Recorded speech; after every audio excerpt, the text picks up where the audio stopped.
नमस्ते दोस्तों, आप एक मिडिल क्लास के व्यक्ति हैं तो आप सबके मन में एक सवाल आता होगा, पुरानी टैक्स सिस्टम आपके लिए हेल्पफुल है या नई टैक्स सिस्टम। चलो विस्तार से चर्चा करते हैं। और जैसा कि आपको पता है, हम संडे को इनकम टैक्स और जीएसटी की लेटेस्ट अपडेट्स वाली वीडियो लेकर आते हैं। आप सबके लिए इसी तरह आज एक और वीडियो लेकर आ गए हैं।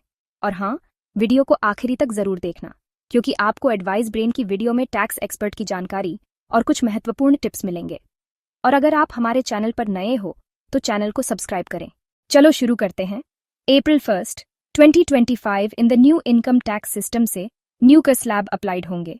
और अगर किसी व्यक्ति की इनकम आवर्स 12 लाख से अधिक नहीं है तो उसे कोई कर नहीं देना होगा।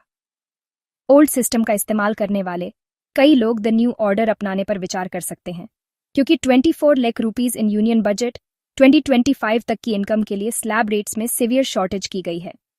हावेवर, यह तभी पॉसिबल है जब पर्सनल न्यू अरेंजमेंट चुने। कुछ लोग पुरानी टैक्स सिस्टम को इसलिए चुनते हैं क्योंकि इसमें कुछ मामलों में कई तरह की डिडक्शंस और छूट मिलती हैं। आइए चर्चा करें। What are the basic deductions available in the old tax regime? 1. Employees' contribution to the Employees' Provident Fund under Section 80C. 2.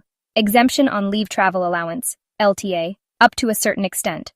3. Exemption on house rent allowance, HRA, if living on a rented apartment. 4. Employers' contribution to the National Pension System, NPS, under Section 80 CCD. 2. 5.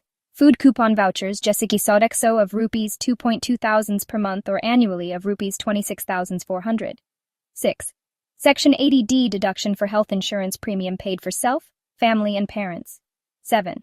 Section 80 TTA deduction on interest earned from savings account. Cases of disability, donations to exempted institutions, and so on, can also allow for deductions. 8. Other investments and expenses under Section 80C. 9. Deduction of rupees 50,000 for NPS investment under Section 80 CCD 1B.